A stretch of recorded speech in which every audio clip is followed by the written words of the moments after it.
가운데서 찍는 걸 너무 어려워해요. 부끄러워가지고. 맨 끝에 가서 찍는데 요즘은 이것도 그렇게 찍으면 안 된다고 막 그러는 거예요.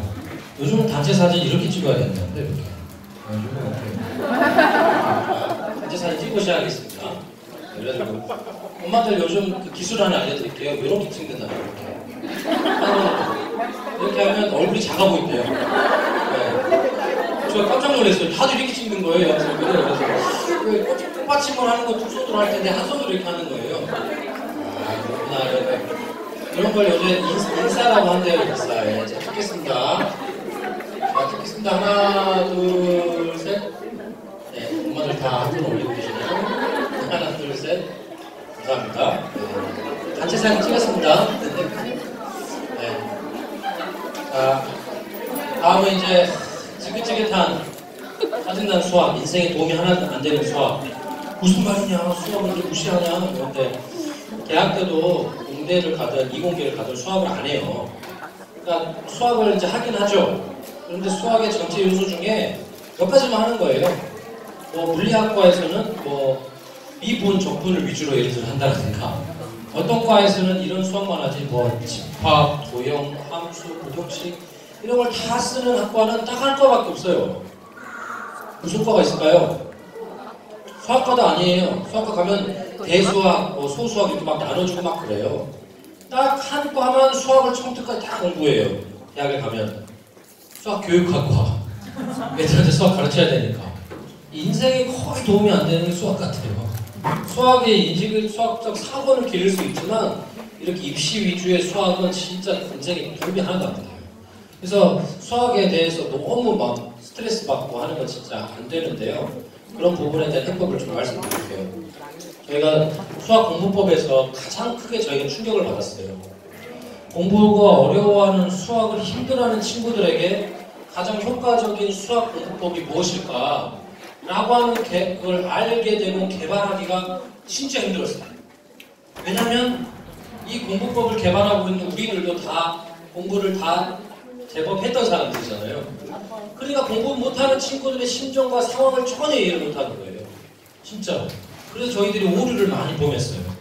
거기서 찾은 아무것도 아닌 진리 같은 것들에 대해서 저희들이 막 박수치고 놀라워했었는데 그런 것들이 좀 숨어 있습니다. 결국 학교 수업이라는 게 있어요. 학교에서는 선생님이 설명을 해주고 이해를 시켜주죠. 다음 어려운 문제를 해결해 줍니다. 그럼 혼자 공부할 때는 어떻게 해야 되느냐? 기본 이해를 확실히 해야 돼요. 기본 이해. 두 번째, 문제를 많이 풀어봐야 돼요. 기본 이해를 확실히 해야 된다는 건 뭐냐면 중학교 1학년 때 수학을 못하면 2학기 때 못해, 2학년 때 못해요. 또 3학년 때 못하게 되죠. 비로소 이게 한 턴이 언제 돌아오냐면 고등학교 때 돌아와요. 다시 고등학교 1학년 때부터 중학교 1학년 거를 다 배우는데 문제는 뭐냐면 중학교 때 3년 동안 배웠던 거를 고등학교 때 1년 동안 배워요. 그러니까 다시 돌아오시면 되게 어려워지긴 해요. 그러니까 기본 이해를 확실하고 마치 성을 쌓아가고 벽돌을 쌓아 올리듯 기본 이해를 하나씩 이해를 해가야 되거든요.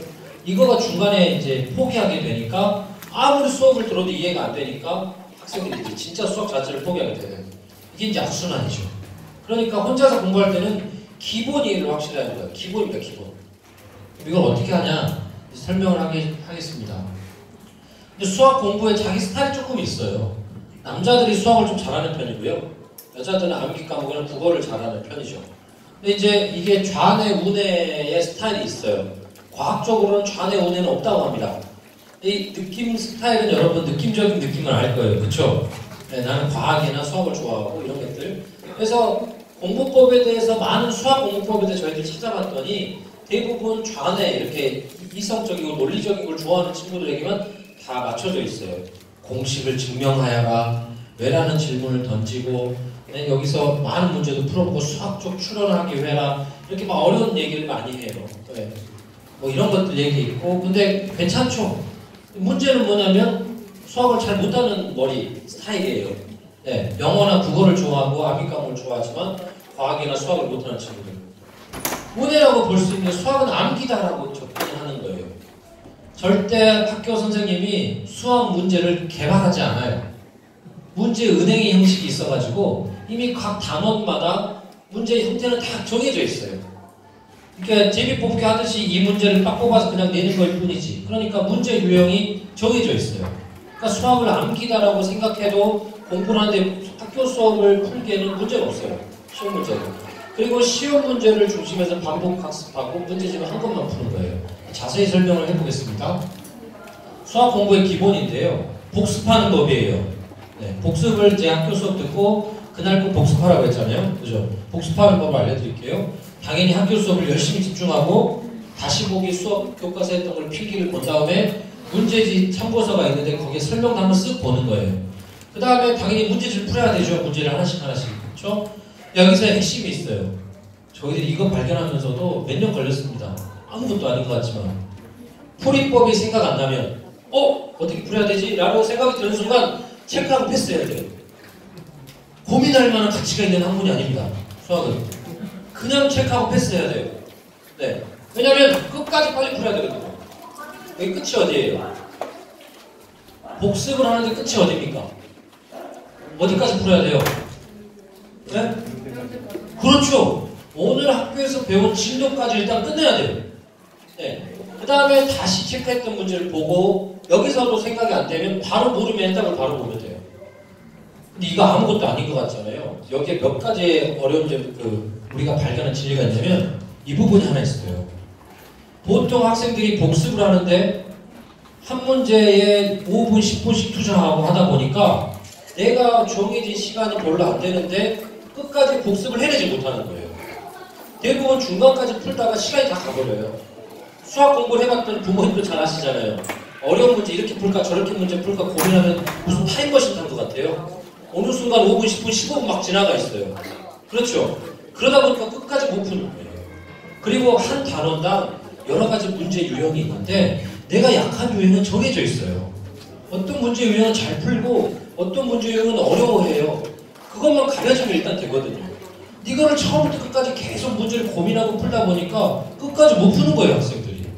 그러니까 오늘 복습을 못 해가지고 기본 이해를 못한 다음에 내일 또 수업이 있잖아요, 수학은. 수학은 거의 매일 있잖아요.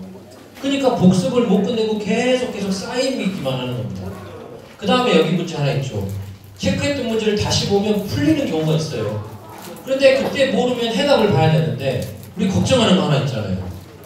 해답을 봤는데도 모르면 어떡하냐. 근데 부모님도 여기가 왜 중요하냐면 그러니까 학원 선생님한테 물어보거나 과외 선생님한테 물어보면 좋지 않겠느냐 이렇게 하잖아요. 근데 여기서 잊지 말아야 될 거 한 가지는 성적이 올라가는 것은요. 모르는 것을 새롭게 많이 알아서 성적 올라가는 거 아니에요. 내가 알고 있는 것을 잊지 않고 수업, 시험 시간에 다 풀어 헤쳐야지 성적이 올라가요. 성적은 또 급증할 수 없어요. 차근차근히 성장하기 때문에 아는 것들에 모르는 것들이 한두 개씩 더해져가지고 성적이 올라가는 거예요. 결론적으로 무슨 말씀을 드리려고 하냐면 모르는 것을 다 알아야 된다. 이건 우리 욕심이고 부모님들의 욕심이고 부모님 불안일 수도 있어요. 우리 자녀가 수학 50점밖에 안 받았는데 100점 맞을 것처럼 공부해야 되냐는 거예요. 그 다음에 또 하나의 방법. 해답을 보고도 모른다. 그럼 첫 번째 학교 선생님한테 물어보면 돼요. 한 번만 용기를 가지면 됩니다. 우리 학생들 한 번만 용기를 가지면 돼요. 그럼 두 번째는 선생님한테 찾아가는 게 덜 어색하고 수업 시간 끝나고 나서 이렇게 찾아가는 게 덜 어색해요. 더 좋은 효과가 하나 또 있어요. 내가 질문을 했더니 그 다음부터 선생님이 자꾸 나를 쳐다보는 거야. 수업 시간 때. 그러니까 집중력이 늘어나죠. 얼마나 좋습니까? 대단한 거죠. 또 하나의 방법이 있어요. 공부 잘하는 친구한테 물어보세요. 공부 잘하는 친구들은요. 내가 10문제, 20문제, 100문제 푸는 것보다 조금 어려운 문제를 내 친구에게 설명해주는 한 문제 이게 도움이 된다는 걸 내가 알고 있어요. 그런데 재수없이 친구들 앞에서 야 지금부터 모르는 문제에서 다 나한테 가져와. 얼마나 잘난 친구 재수가 없어요. 그 얘기를 못할 뿐이에요. 잘 기다리고 있어요. 선생님 그래도 안 가르쳐주면 어떻게 하죠? 찬스죠. 그런 친구하고는 친구 안 해도 돼요. 딱 절교를 하세요. 그럼 이기적인 친구랑은 친구 안 해도 돼요. 걱정하지 마세요. 그 친구는 지금 잠깐 공부 잘하는 걸걸요. 장기적으로 보면 공부 못하는 친구가 돼 있을 거예요. 그러니까 좋은 친구도 확인할 수 있고 얼마나 좋아요. 과외가 필요합니까? 학원 선생님이 필요합니까? 아니에요. 모르는 문제 있으면 그렇게 물어보면 됩니다. 그럼 잊지 마세요. 그래서 제일 중요한 거 풀이법이 바로 생각이 안 나면 체크하고 패스한다. 이걸 절대 잃어버리면 안 돼요. 수학 문제집에 나한테는 풀법이 생각이 안 나는 체크했던 게 이렇게 있겠죠. 네. 이것만 기억하면 돼요, 복습할 때. 네. 꼭 끝까지 가야 되니까. 또 하나 기본이 있어요. 노트, 수학 노트. 이것도 엄청 중요해요. 수학을 문제를 풀 때 앞으로 절대 문제지에다 이렇게 풀면 안 됩니다. 깨끗한 종이에 이렇게 세로로 풀어야 돼요. 네. 그래서 노트를 가운데를 접어야 되죠. 요즘은 수학 노트가 따로 나오잖아요. 가운데에 이렇게 라인이 있는, 그렇죠? 어머님들 우리 자녀들 수학 어디다 푼지 확인하셔야 돼요. 문제지에다 그냥 막 푸는지 아니면 다른 종이나 연습장에 푸는지. 그 다음에 채점은 노트에다 합니다. 네. 그 다음에 문제를 푼 다음에 이렇게 칸을 만들어줘야 돼요. 그래야지 앞에 문제가 자꾸 안 떠올라요. 심리적으로 이렇게 막는 효과가 있어요. 진짜 효과가 있습니다. 다음은 문제 풀이를 깨끗하게 해야 돼요. 남자들 특히 잘 보세요. 내가 쓴 글씨 내가 나만 알아봐도 괜찮아요. 너무 누가 뭐라 그래요? 근데 수학은 절대 그러면 안 돼요. 수학은 실수와의 싸움이기도 해요. A를 빨리빨리 쓰다가 V자로 착각할 수도 있고 B자를 막 대충 쓰다가 U자로 착각할 수도 있어요. 그런 분이 비일비재해요. 그러니까 천천히 깨끗하게 써야 풀이법이 중간중간에 놓치지 않고 쭉 풀 수가 있고 복습했을 때 내가 또 틀렸을 때 어디가 틀렸는지 바로 알 수가 있어요. 그 다음에 이게 제일 핵심인데요. 이게 제일 중요합니다. 문제집은 틀린 것만 체크. 답도 체크하면 안 돼요. 수학 문제집은 깨끗해야 되고 틀렸다는 표시만 쫙 이렇게 있어야 돼요. 왜냐? 내가 A라는 단원에 내가 약한 유형을 확인할 수 있는 내용이거든요. 100만 불짜리 정보예요. 시험 보기 직전에 복습했던 것 중에 틀린 것만 공부하고 틀린 것만 또 풀고 하면 돼요. 효율이 압도적으로 올라가요. 그러니까 수학 문제집에 답을 달면 안 되는 이유가 뭐냐면 암기 과목에서는 임진왜란 때 왜구를 한산도 대첩에서 막았던 장군의 이름은 이순신. 정답이 최고의 정보예요. 다른 암기 과목은. 하지만 수학은 2번 문제 답 3, 17 무슨 의미가 있어요? 숫자만 바꾸면 문제가 다 달라지는 건데 핵심이 뭐냐면 문제 유형이에요. 내가 이 문제 유형이 어렵다고 체크를 했고 문제를 풀었더니 틀렸구나. 왜 틀렸지? 실수로 틀렸나? 진짜 몰라서 틀렸나? 이런 것들이 딱 드러나기 때문에 이게 100만 불짜리예요. 여러분 앞으로 수학 문제집 무조건 깨끗하게. 어머님도 이런 걸 체크하는 거죠. 수학 연습장 깨끗하나? 네. 그럼 여기에 채점을 하고 있나? 문제 유형 틀렸던 거 체크하고 있나? 이런 것들을 확인할 수 있는 아주 훌륭한 방법이죠. 아주 훌륭한. 네. 100만 불짜리 자기의 정보입니다. 자기의 정보. 이렇게 공부한다니까요. 공부 좀 하는 친구들은. 이 효율을 어떻게 따라갑니까? 일상에서 이렇게 공부하는 친구들은. 그래서 이제 성적별 수학 성적의 비율을 알려드릴게요. 80점 아래. 80점 아래 다 해당돼요. 빵점까지. 다 해당됩니다. 수업 당일 집중하고 당일 복습하고 수학 노트 풀기 이렇게 깨끗하게 하는 건 기본으로 다 지켜야 돼요. 앞에 있는 건. 근데 저희가 지금 보여드리려고 하는 이 정보를 아는데 3년 걸렸어요. 우리도 공부를 잘하는 바람에 절대 몰랐었던 내용이에요. 네. 그 비밀은 뭐냐면 짜잔 이겁니다. 복습은 기본 문제까지만 한다. 와, 저희가 이걸 왜 몰랐나 싶어요. 공부 좀 하니까 이렇게 잘 모르는 거죠. 수학을 60점, 70점, 80점까지 맞는 친구들도 복습할 때 보니까요. 마치 100점을 맞을 사람처럼 공부하고 있더라고요. 그게 무슨 말이냐면 진짜 어려운 문제도 끝까지 풀어내려고 계속 고민하고 있는 거예요. 아이들이. 그러니까 40점, 50점, 60점 더더욱 해당되는 건데 수학 문제지를 보면 필수 문제, 기본 문제, 심화 문제 이렇게 3단계 정도로 보통 구성이 돼 있어요. 근데 내 자녀의 성적이 80점 언더라면 심화 문제 안 풀어도 돼요. 그렇더라도 85점, 90점까지도 나올 수가 있어요. 선생님들은 100점짜리를 또 성적을 매겨야 되니까 어려운 문제 한두 문제, 세네 문제를 선택해서 낼 뿐이에요. 근데 우리 아이들은 모두가 다 수학을 100점 맞을 사람처럼 자꾸 공부를 하려고 하는 거죠. 그러니까 30점, 40점, 50점, 60점짜리도 100점을 맞으려고 공부하는 사람이 문제도 자꾸 풀려고 하는 거예요. 그러니까 너무 어렵고 시간도 많이 보내고 자괴감 생기고 선생님한테 물어보죠. 친구들한테 물어보고. 기본 이해를 물어보지 않아요. 잘 보시면. 어려운 문제를 풀어달라고 물어보고 있어요. 아니에요. 기본 이해를 확실히 해야 되고 특히 85점 정도까지는 기본 문제만 열심히 풀어도 풀 수가 있어요. 그러니까 아까 복습할 때 제가 말씀드렸죠. 끝까지 풀 때도 내가 성적이 이 정도라면 기본 문제까지만 끝까지 풀면 돼요. 이걸 방해하는 요인이 뭐냐면 자꾸 어려운 문제를 막 풀려고 하기 때문이에요. 네. 그러니까 내 수학 성적이 낮은 사람들, 우리 학생들도 오늘 학교 수업에 배웠던 것 중에 기본 문제만 푸는 거예요. 시간이 남는다. 한 번 더 푸는 겁니다. 한 번 더 푸는 거예요. 네. 지금 우리의 복습의 가장 큰 숙제는 어려운 문제를 잘 푸는 거 아니에요. 기본 문제라도 확실히 이해하는 거예요. 제가 놀라운 제 고등학교 때 경험을 얘기해 드릴게요.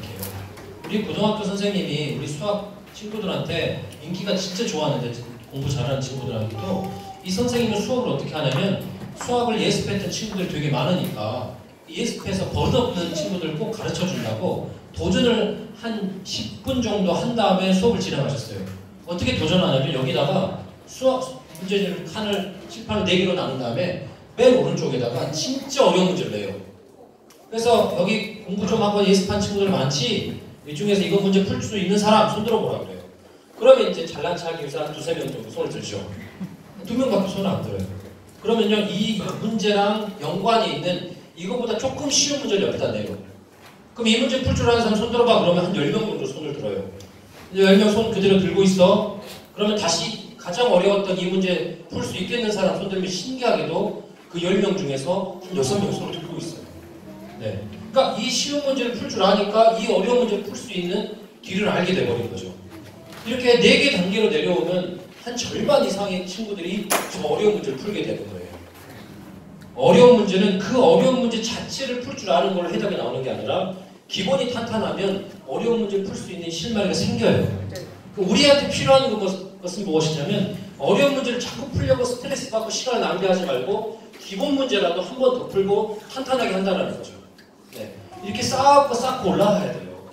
절대로 어려운 문제를 자꾸 중심으로 놓고 문제를 풀려고 하면 안 되죠.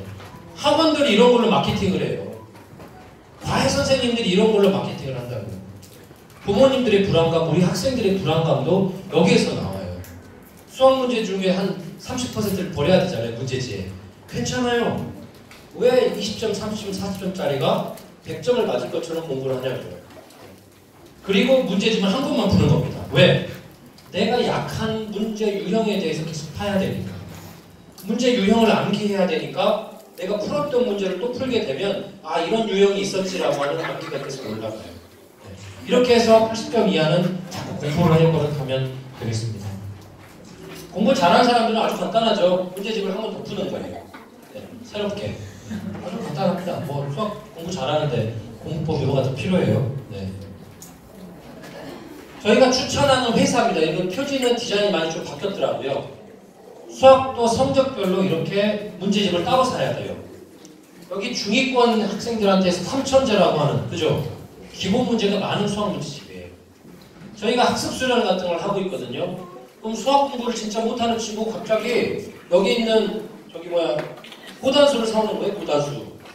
너는 수학 공부를 이렇게 못하는데 고단수 문제집을 사왔어 그랬더니 이 친구가 뭐라고 하냐면, 아니 학습 수련에 오려고 우리 반에서 수학 공부 제일 잘하는 친구한테 어떤 문제집이 좋아 추천 좀 해줘 이렇게 했더니 그 친구가 고단수를 추천해 줬어요. 우리가 웃고 있지만 바로 이러한 방식들이 공부 못하는 친구들이 공부법을 자기 스스로 알게 하는데 아주 방해가 되는 요소예요. 공부 잘하는 사람은 아무것도 아닌 것처럼 아무것도 얘기하지 이 친구한테 얼마나 방해가 됩니까?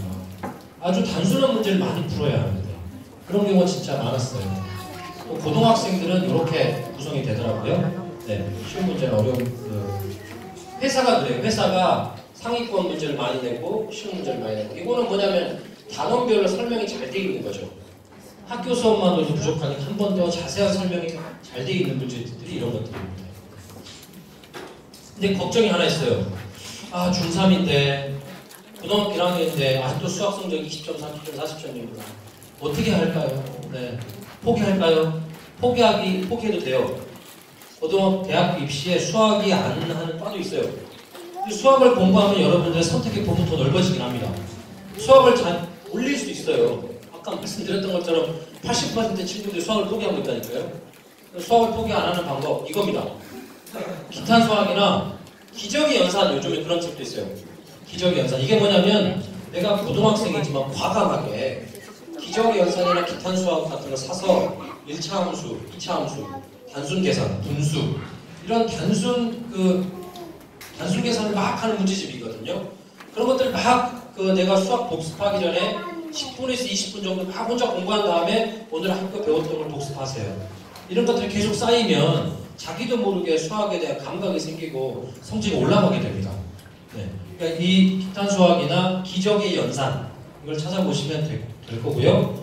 요게 이제 요즘에 이제 여름방학 우리 학생들 여름방학이 아니라 이제 방학 때 이거 하면 좋아요. 이게 뭐냐면 내신 플러스인데요. 단원별로 이렇게 쪼개져서 이렇게 참고서가 나옵니다. 여러분 중에 나는 도형을 진짜 어려워해. 나는 함수를 진짜 어려워해. 라는 친구들이 있잖아요. 그러면 그것만 이 책을 따로 사서 혼자서 공부해보는.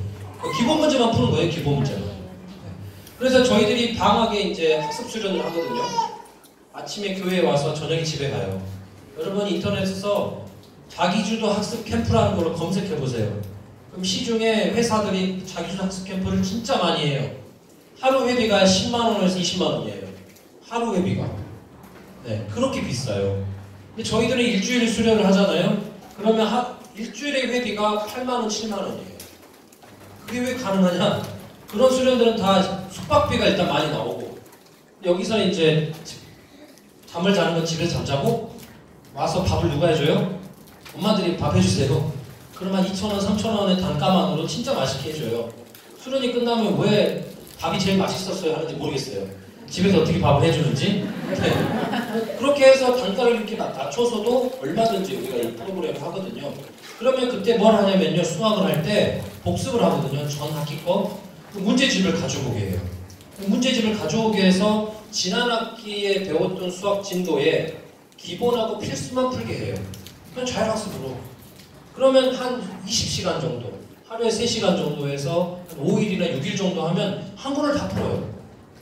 기본이 탄탄해지고 다음 학기로 넘어가죠. 대부분 여름에 하는 수학학원, 영어학원은 뭐를 합니까? 다음 학기 예비습을 하죠. 이 패턴이 절대 도움이 안 됩니다. 만약에 학원을 선택하신다면 그 학원 선생님이 못 가르쳐도 돼요.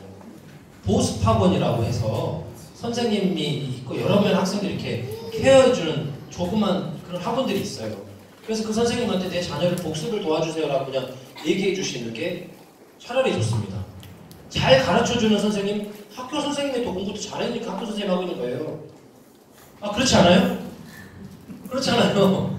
서울의 명동이나 대치동 이런 거 빼고는 웬만한 학원 선생님들보다 학교 선생님들이 공부를 더 잘했어요. 그러니까 합격해가지고 학교 선생님을 하고 있는 거죠. 월급도 더 많고. 네. 그렇게 생각해보면 누가 더 잘 가르치는 거예요? 당연히 학교 선생님이 더 잘 가르치는 거죠. 그러니까 오히려 학원은 이렇게 도움을 주는, 이렇게 하시면 될 것 같아요. 끝났습니다. 수학 공부가 이게 끝이에요. 네. 고민할 필요 없다. 문제풀이법에 생각이 안 나면 체크하고 패스하라. 수학 문제는 기본만 푼다. 연습장에다 깨끗하게 한다. 끝! 네. 이 항목들을 공부 잘하는 친구들은 치열하게 하고 있는 겁니다. 치열하게. 하루하루 놓치지 않고. 네. 이 부분들이 그 친구들은 그 문제 하나 틀리면 얼마나 억울하게 생각하는지 몰라요. 그러니까 막 이렇게 놓치지 마시고. 그 다음에 영어 공부법이죠. 영어 공부는 여러분 아까워하면 안 됩니다. 학교 성적도 중요하겠지만 평생 필요해요. 네. 그러니까 내가 중고등학교 때 내 인생을 위해서 공부하는 건 영어다. 이런 생각 꼭 하시고 영어 공부 진짜 열심히 하셔야 됩니다. 학교 수업은요, 해석과 독해를 해주고 문제풀이를 역시 또 해줍니다. 특히 고등학교 올라가잖아요. 이것만 해도 학교 수업에. 네. 그런데 이제 스스로 공부할 때는 그럼 어떻게 하면 내 영어 성적이 학교 수업과 조화를 이루어서 영어 실력도 확 올라가고 성적도 올라가느냐? 영어 단어를 암기해야 돼요. 영어 단어. 두 번째, 영문법의 기초를 학습해야 됩니다. 기초. 대한민국 사람들이 영어를 12년, 뭐 대학교까지 20년씩 막 공부하지만 회화도 잘 못하고 영어 실력도 안 늘어나는 이유가 제가 얘기 드리려고 하는 건데요. 요 두 개가 더 없기 때문이에요. 계속. 문제풀이를 위한 영어 단어 암기, 문제풀이를 위한 영문법에 길들여져가지고 영어를 그렇게 못하는 겁니다. 이 두 개가 필요한 이유가 있어요. 영단어가 왜 필요하냐면요. 영어 단어를 많이 알고 있으면 첫 번째 저희가 제일 중요한 게 뭐였습니까? 학교 수업이에요. 학교 수업을 듣는데 부담이 막 사라져요. 이게 여러분 우리 청소년들 우리 부모님들도 학창시절 때 그런 경험 있지 않아요? 선생님이 학교에서 영어 수업을 할 때 한국말로 수업을 해요? 영어로 수업을 해요? 한국말로 수업을 하잖아요. 근데 선생님이 뭔가 설명해 주려고 칠판에다 뭘 적는데 그 한 문장에 모르는 단어가 한두 개 나오잖아요. 가슴이 팍 막혀요. 네. 선생님이 뭐라고 하는 건지 잘 모를 것 같기도 하고 답답해져요. 이런 문제가 생깁니다. 그래서 영 단어를 충분히 알고 있으면 학교 수업을 듣거나 문법을 선생님이 설명하거나 할 때 부담이 확 사라져요. 이거 저희들이 공부방에서 진짜 경험을 계속 많이 하고 있어요. 영어 단어만 우리 공부방에서 훈련을 시켰는데도 그냥 영어 성적이 올라가요.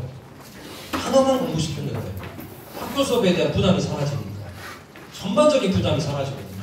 근데 영어 단어 암기법을 시중에 막 찾아보면 제일 많이 전문가들이 얘기하는 게 뭐냐면 사전으로 공부하라. 그리고 자기만의 단어장을 만들어라. 이런 얘기를 제일 많이 해요. 수첩에다가. 그래서 조그만 수첩에다가 모르는 단어 나오면 이렇게 정리했다가 집에 가서 사전을 이렇게 찾아보는 거죠. 네, 그러다 뜻도 적고 이렇게 하는 거예요. 그럼 그가 사전 하나 찾아보는데 몇 분 걸릴까요? 이거 적는데 3분, 4분 정도 걸리겠죠. 네, 공부 잘하는 친구들은 모르는 단어 몇 개 안 나와요. 그러니까 만들 수 있어요. 공부 못하는 친구들은 학교 수업 한 번 들으면 20개, 30개씩 막 나와요. 어우 귀찮아. 안 됩니다. 안 됩니다. 단어장을 하나 구입해야 돼요. 시중에 단어장을 하나 사요. 네. 그래가지고 매일매일 20개에서 60개 단어를 암기합니다. 20개를 외우나 60개를 외우나 효과가 똑같아요. 며칠 지나면 다 까먹어요. 근데 20개를 외워도 되고 60개를 외워도 돼요. 네. 3번 쓰고 발음하면서 암기합니다. 3번 쓰는 겁니다. 3번을 쓰나 30번을 쓰나 100번을 쓰나 효과가 똑같아요. 며칠 지나면 다 까먹어요. 네. 사람이 3번을 쓸 때는 3번 정도 쓸 때는 내가 암기를 해야 되겠다라고 하는 느낌으로 이제 주의를 기울여서 쓰는데 그 다음부터는 자기 손이 막 나가고 있어요. 그런 경험 하지 않습니까? 딱 3번만 쓰는 거예요. 다음 영어만 쓰고 해석을 쓰는 걸로 시험을 본다 스스로. 왜냐하면 이 단어에 대해서 자꾸 회상하려고 노력을 해야 돼요. 어떻게 시험을 보느냐? 셀프 테스트 아주 쉬워요. 단어장을 보시면 왼쪽에 영어가 있고 오른쪽에 뜻이 있잖아요. 시중에 판매하는. 그러면 뜻만 손으로 가리는 거예요. 그리고 내가 방금 3번을 쓰고 암기했으니까 기억에 남는지를 체크하는 거죠. 그래서 틀린 단어가 있으면 바로 체크해서 2번을 쓰면서 다시 암기합니다. 이렇게 하면 내가 단어를 외우고 회상하고 자꾸 생각이 나려고 노력해보고 다시 복습하는 효과가 있어가지고 한 번에 이 단어를 외우는데 효율을 확 올릴 수가 있습니다. 그래서 한 개 단어장을 3회에서 4회를 반복하는데요. 저희들이 계속해서 경험하는 게 있어요. 단어장을 아까 말씀드렸던 며칠 지나면 까먹기도 하고 처음 본 단어가 너무 많으니까 3번만 쓰고 암기를 하면 틀린 게 너무 많이 나오기도 해요. 10개씩 막 틀려요. 20개씩 하더라도. 그런데 신기하게 2번째 단어장을 보게 될 때 분명히 다 까먹었다고 나는 생각하고 있는데 3번만 쓰고 단어 시험을 보는데 틀리는 횟수가 절반 이하로 확 줄어버려요. 그런 경험들 학생들이 계속 합니다. 당연한 거예요. 어딘가에서 내가 암기했었다는 기억은 남아있거든요.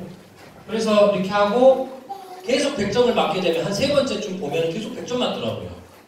영어를 ABCD만 하는 친구들 다 이랬어요. 저희들 공통적인 경험입니다. 그러면 단어장을 업그레이드하고 한 2번째, 3번째 외울 때는 암기량을 그냥 막 올려도 돼요. 20개 말고 나는 50개, 60개씩 외우겠다 이렇게 하셔도 돼요. 효과는 똑같으니까. 어쨌든 사람은 다 잊어버리고 회상하고 반복하는 데 의미가 있거든요. 이걸 빨리 해야 돼요. 이걸 빨리 해야지 영어 성적에 대해서 기초를 마련해가지고 20점, 30점, 50점까지 막 올라갈 수가 있습니다. 그리고 이제 또 하나 이제 설명드리고 싶은 거는 이렇게 하는 거죠. 5분 외우고 한 번 1분 동안 테스트한 거. 이렇게 하는 것도 효과가 있다고 많이 얘기를 저희들이 하고 있어서 이런 방법도 쓰고 있습니다. 네. 여기 보시면 중고등학교는 1200개, 중학생은 1200개, 필수 영단을 암기해야 될 게 고등학교는 1800개입니다. 그러니까 고등학교를 위해서는 600개만 추가로 외우면 되고 중학교 때 1200개를 외우면 되죠. 모든 단어장은 약 하루에 20개씩 정도의 외우는 분량들을 가지고 있습니다. 네. 그러니까 60일이 되면 한 권을 다 테스트를 할 수가 있죠. 아니면 한 3달로 나눌 수도 있고 그럼 한 권을 다 볼 수가 있어요. 중학교 1학년들도 한 학기가 가기 전에 중학교 3학년까지 단어를 다 암기할 수 있습니다. 2학기 때 한 번 더 외우고 학습 수련 같은 거 할 때는 저희가 하루에 막 60개, 70개, 80개씩 외우게 돼서 한 8일 정도의 단어 암기 수련을 하게 되면 절반 이상을 또 암기하게 돼요. 네. 이런 효과를 발휘를 하죠. 그러면 이제 기초를 마련하게 돼서 성적이 그냥 올라가는 걸 저희들이 진짜 많이 볼 수가 있었습니다. 저희가 추천하는 영단어가 경선식 영단어라고 있어요. 혹시 집에 있는 영단어는 뭐든지 다 좋으니까요. 있으면 안 사도 되는데 없다면 새로 살 거라면 경선식이라고 하는 사람의 영단어장이 되게 좋습니다. 네, 발음이라든가 이미지를 막 활용해서 단어의 암기 효율을 막 올리거든요. 경선식 영단어를 사서 그러니까 이제 우리 아이들도 혼자서 이거 하라 그러면 쉬워요, 어려워요? 매일매일 단어 암기하라 그러면 좀 어렵잖아요, 그렇죠? 네, 엄마 아빠랑 내기를 하는 거예요. 매일 저녁 20분 동안만 단어장 앞에 놓고 책상에 앉아가지고 자, 단어 시험 볼게요 이렇게 해가지고 엄마 아빠가 자꾸 감시해줘야 된다니까요. 우리 학생들도 나도 3번만 발음하고 암기하라고 했는데 자꾸 10번, 20번씩 써요. 자기도 모르게. 그럼 엄마가 아빠가 3번만 쓰라고 했잖아 얘기도 하고 자 이제 시험 본다 이렇게 얘기도 해주고 이렇게 해가지고 책 한 권을 보면 그때 좀 뭔가 좀 맛있는 것도 사주고 이렇게 해주세요. 중간고사 성적 올라가면 뭐 사줄게 이런 건 절대 하시면 안 돼요. 노력에 보상을 해주셔야 돼요. 야, 너 단어장을 끝까지 다 나랑 엄마 아빠랑 공부하면 내가 거기에 대해서 뭔가를 해줄게라고 이렇게 노력에 꼭 보상을 해주는 이게 진짜 교육도 중요하고 우리 아이들도 마찬가지잖아요. 영어 좀 잘하고 싶은데 혼자 공부하는 거 얼마나 힘들어요. 엄마 아빠를 활용하는 거예요. 네. 최고의 과외 선생님은 이렇게 부모가 확인해주는 사람이라고 했어요. 그런 책들을 제가 진짜 많이 읽습니다. 전문가들이. 뭘 확인해주면 됩니까? 영어 외우는지 확인하고 교과서 활용한지 확인하고 수학 문제 풀이하는 데 있어서 연습장에 잘 쓰고 있는지 확인하고 여러분도 마찬가지죠. 우리 학생들도 엄마 아빠한테 확인을 받으세요. 아니면 친구들끼리 확인을 하듯이 그러면 여러분 과외 선생님 하나 둔 사람보다 과외 선생님은요 일주일에 한 번, 2번밖에 안 오잖아. 그게 얼마짜리예요? 40만 원이에요. 40만 원. 한 과목도 2, 30만 원 하잖아요. 시간당 과외 선생님한테 한 5, 6만 원씩 주는 거예요. 그렇게 돈을 낭비할 필요 없어요. 진짜. 엄마랑 매일매일 확인하는 것만으로도 충분합니다. 그렇게 하는 식으로 하면 되겠어요. 사람은 절대 잊지 않고 유지 못합니다. 잊었던 것을 다시 회상하는 방식을 통해서 암기를 장기 기억으로 자꾸 넘겨야 된다는 거죠. 그러니까 이제 저희가 공부방을 진행을 하면 공부방 딱 오잖아요. 그럼 단어를 20개에서 40개씩 암기하고 시작해요. 한 20분이면 하니까요. 네, 이런 패턴을 계속 이렇게 만들어주고 있는 거죠. 학생들에게. 혼자서 실천하기 좀 진짜 어려워요. 학생들도. 다음은 이제 문법입니다. 문법. 이 문법이 수학, 영어에서 너무 중요한데 대한민국이 진짜 영어 교육이 망해버렸어요. 학교 선생님들도 어쩔 수 없죠. 수능을 봐야 되니까. 시험을 봐야 되니까. 문법을 가르치는데 시험을 잘 보기 위한 문법을 가르쳐요. 이 시험에 나오는 문법적 사항은 일반적으로 문장에 잘 쓰여지지 않아요. 네. 그러니까 투부정사라는 게 있거든요. 우리 학생들은 뭐 때문에 스트레스 받냐면 투부정사만 알면 되는데 투부정사에 예외적 용법이 있어요. 이런 게 시험에 나와요. 그러니까 이걸 공부하게 되니까 투부정사의 본질을 상실해버려요. 네. 그런 부분이에요. 그러니까 자꾸 나무를 공부하게 하는 거죠. 근데 영어는 문법은 숲이에요. 왜 숲이냐면요. I am a boy가 얼마나 쉬운 영어입니까? 그렇죠? 나는 소년이다. 그렇죠? 이 하나에 이렇게 많은 문법적 사항이 있어요. 네. 그게 무슨 말이냐면 한 문장을 영어에 구성을 하는데 여러 가지 문법적 사항들을 다 조합해가지고 한 문장을 만든다는 거죠. 네. 그러니까 문법은 우리가 중요한 거는 하나를 깊이 있게 파는 게 중요한 게 아니라 많은 문법적 요소들이 서로 어떻게 연관을 맺고 있는가가 되게 중요해요. 문법은 서로가 다 연관을 맺고 있어요. 하나만 딱 떨어져가지고 문법적 사항으로 의미가 없어요. 다 서로 연관되어 있는 문법인 것을 자기가 알 수 있어야 되거든요. 그러니까 깊이 있게 몰라도 돼요. 깊이 있는 문법적 사항은 학교 선생님이 다 알려주시면 돼요. 다. 그러니까 우리가 공부할 때는 아주 대충 하는 문법적 사안이라도 조금이라도 기초적인 거를 처음부터 끝까지 일단 확실히 알고 있는 거예요. 기초만. 그걸로도 완전 충분합니다. 왜? 우리 어머님들도 한국말 하는데 우리 한국 학생들도 한국말 하는데 문법을 아주 자세히 알고 있어요? 시험을 완전히 다 알고 있으니까 두음 몸칙, 자음동화, 모음조화 뭔 말인지 어머님들 모르시죠? 그렇죠? 이게 우리 문법적 사항이에요. 시험 보면 다 나오는. 몰라도 영어, 한국말 잘 하시잖아요. 지금 쓰고 읽고 하는데 문제가 없잖아요. 우리 한국 학생들도 마찬가지예요. 영어가 그런 거거든요. 그럼 필수 요소만 알면 됩니다. 그런데 문법을 조금만 기초를 알게 되면 학교 선생님이 수업을 했었을 때 독해 능력 같은 것들이 막 스펀지처럼 흡수할 수가 있어요. 듣기도 마찬가지예요. 듣기도 말을 할 때 끊어서 말을 해요. 왜냐하면 문법도 요소마다 이렇게 끊어지거든요. 그러니까 문법을 잘하면 듣기 역량도 막 올라가요. 문법을 알아야 되죠. 그런데 문법을 공부해야 되는데 저희가 이제 이걸 알고 있으니까 현재 대한민국 교육이 학교에서 문법을 안 가르쳐주니까 시험용 문법만 가르쳐주니까 어떻게 하면 기초 문법을 처음부터 설명을 잘 들을 수 있을까 찾아봤더니 대한민국에서 이 방법이 사라졌어요. 학교 선생님은 계속해서 힘든 문법만 가르치고 대안이 없어요. 대안이. 옛날에 저희가 한 10년, 20년 전쯤만 하더라도 방학이 되면 문법의 기초를 가르쳐줄 학원이 다 있었어요. 네, 이런 학원에서 이번 방학 때 30일만 투자하면 문법을 A부터 Z까지를 배울 수 있습니다. 라고 하는 그런 것도 있었거든요. 어머니 괜찮아요? 울어도. 네, 괜찮습니다. 그런 학원이 진짜 있었는데 사라진 거예요. 저희들도 당황했죠. 어떻게 배워야 되냐. 근데 다행히도 딱 한 군데가 있었어요. 어디에 있었냐면 인터넷에 있었어요. 인터넷에. 네.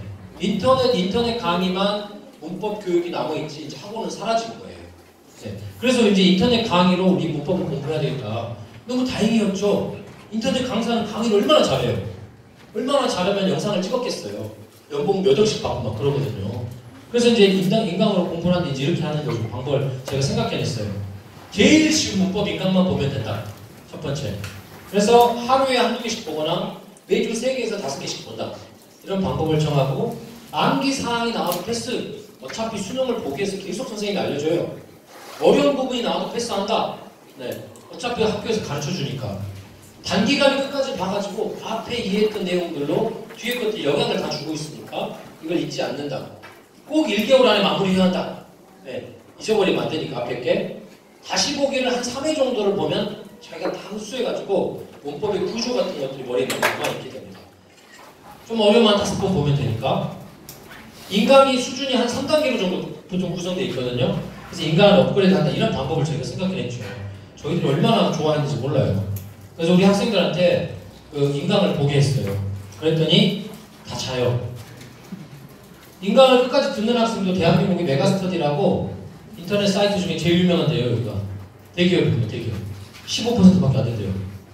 근데 옛날에 지금은 스마트폰이 있지만 옛날에는 PMP라고 요만한 조그만한 동영상 플레이어가 있었어요. 이거 하나 25만원 30만원 했습니다. 저희들이 이거 기증 받아가지고 5대 샀어요. 공부방 아이들한테 나눠줬죠. 근데 한참 보다가 자요. 화면이 너무 작아지니까 안 되겠다. 그러면 노트북을 사줘야 되겠다. 그래서 중고 노트북 지금도 해당되는데 한 30만원, 20만원 정도면 인터넷 강의를 보는 데는 손색이 없는 중고 노트북을 살 수가 있어요. 한 5대를 사가지고 학생한테 또 나눠줬죠. 그랬더니 한참 보면서 자요. 선생님 모르게 게임 깔아가지고 지들끼리 막 게임하고 있어요. 또. 네. 아, 이거 어떻게 해야 되느냐 라고 저희들이 막 고민했죠. 그래서 근데 저희들이 놀랍게도 함께 인강보기라고 하는 놀라운 방법을 찾을 수가 있었습니다. 네. 여기 보시면 대형 TV로 같이 인터넷 강의를 보는 거예요. 네. 그래가지고 이 친구들이 같이 보고 있으니까 딴짓도 못하고 지금 저희는 저 TV가 지금 이 사진 찍은 게 한 10년 전이에요. 그러니까 저렇게 작은 TV가 있었지만 여기도 아직도 이런 거네요. 이런 빔 프로젝트로도 저희들이 인강을 보기도 하고요. 사운드도 빵빵하고 사람도 크게 나오고 여러 사람이 같이 보고 있으니까 딴짓을 못하는 거죠. 네. 그냥 강의만 보고 있는 거예요. 여기 이 친구들 뒤에 누가 있는 줄 아세요? 선생님이 앉아있어요. 그래가지고 인강이 진짜 좋은 게 뭐냐면 멈출 수가 있어요. 너무도 당연한 내용이지만 얼마나 좋은지 몰라요. 왜 멈춰야 되냐? 애들이 학교 수업 듣는데 길들여지지 않아가지고 밑줄 그으라 얘기해도 멀뚱멀뚱 쳐다보고 있고 중요한 거 강조해주고 있는데도 별 표시도 안 하고 있어요. 그럼 얼른가 선생님이 딱 정지를 누르고 야 이제 이거 밑줄 그어 야 이거 별 표시 이런 걸 막 해주는 거예요.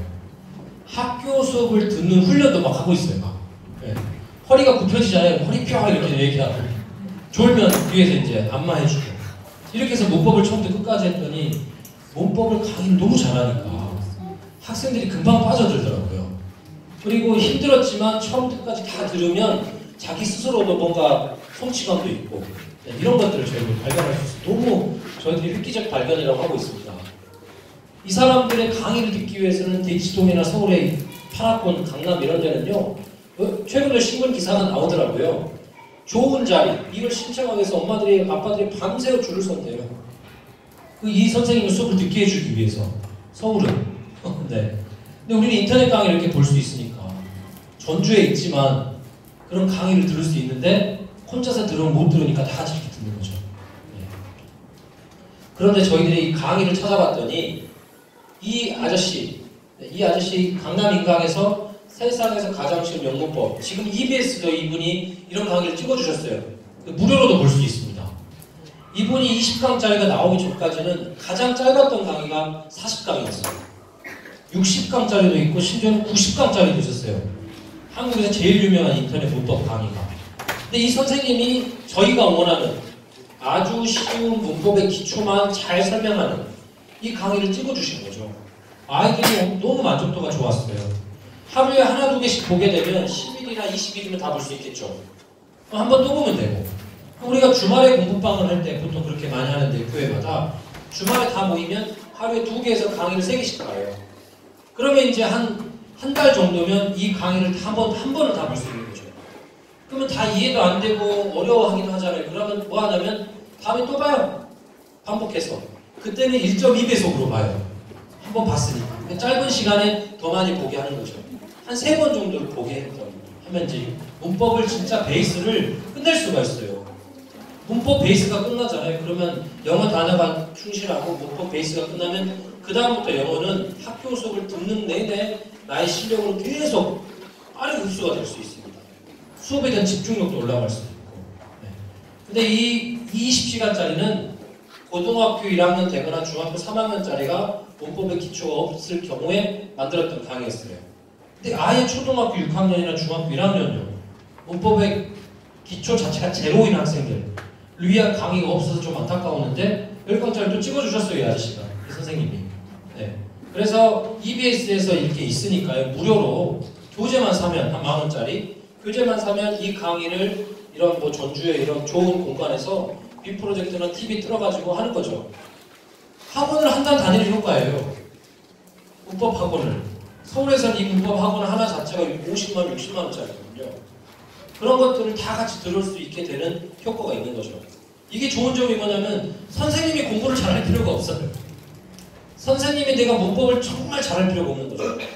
이미 강의는 너무 전문가가 해주고 내가 신경 써야 될 거는 안마해주는 거. 정지해서 좀 빨리 밑줄 그어 이렇게 얘기해주는 거. 이 정도만 하면 되죠. 부담도 진짜 적어요. 이렇게 활용하는 걸 저희들이 이제 할 수 있었어요. 네. 여기까지예요.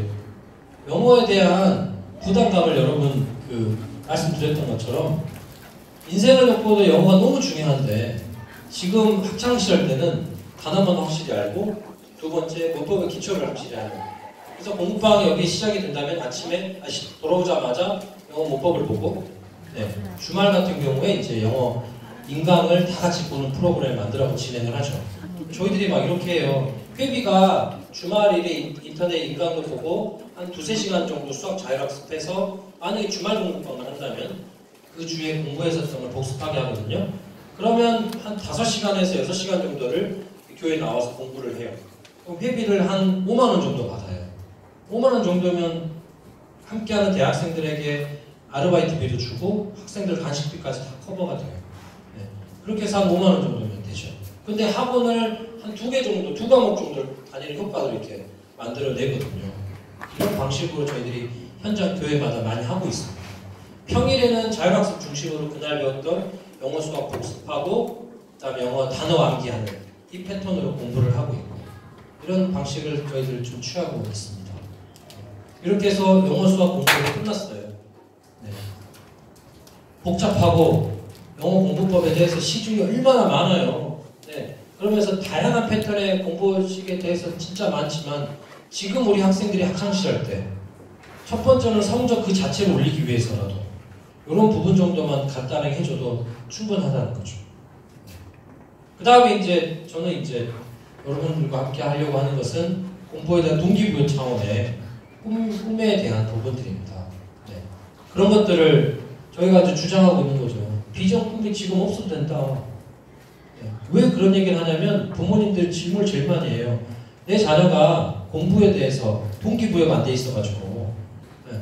꿈과 진로가 확실하면 이런 쪽에 공부를 할 텐데 어떻게 할까? 우리 학생들도 마찬가지 않아요? 아니에요? 무슨 직업을 가져야 될까? 취업. 내 인생의 진로 때문에 스트레스가 너무 크거든요.